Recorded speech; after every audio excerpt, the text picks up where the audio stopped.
Hər vaxtınız xeyir, hörmətli izləyicilər. Bugün mən sizə osteoporoz haqqında məlumat verəcəm. Osteoporoz, yəni sümük toxumasının əriməsi.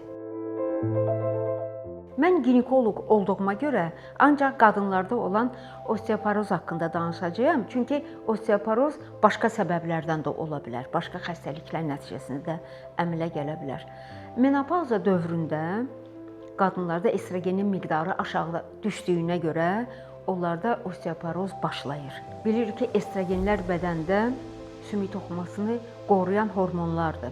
Ona görə alimlər deyirlər ki, əgər qadınlar əvəzləyici hormonal terapiya qəbul eləsələr, onlarda osteoporoz çox az faiz olur. Osteoporozun qabağını necə almaq olar? Dediyim kimi, hormonal əvəzləyici terapiya vasitəsilə.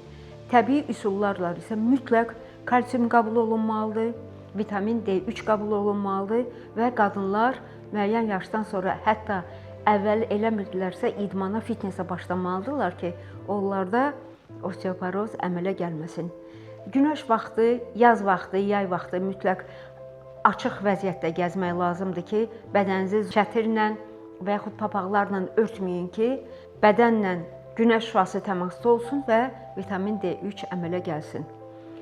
Həkimlər necə təyin edirlər ki, qadında osteoporoz var? Biləyi və onurğanı xüsusi aparaturadan keçirtməklə, rentgen aparatından keçirməklə qadınlarda osteoporozun dərəcəsini təyin edirlər və onunla da müalicəyə başlayırlar. Özümüz nə edə bilərik? Yeməyimizə fikir verə bilərik. Kəlləpaça kalsiumdan zəngindir, sümüyün bulyonu kalsiumdan zəngindir, küncüt kalsium var tərkibində çoxlu miqdarda və bir də ki, yaşıl bitkilərdə, yaşıl göyərtidə. Əziz qadınlar, özünüzə fikir verin. Yazda günəş altında açıq başla, çətirsiz gəzin, idmanla məşğul olun və həkimlərinizə inanın. Diqqətinizə görə çox sağ olun.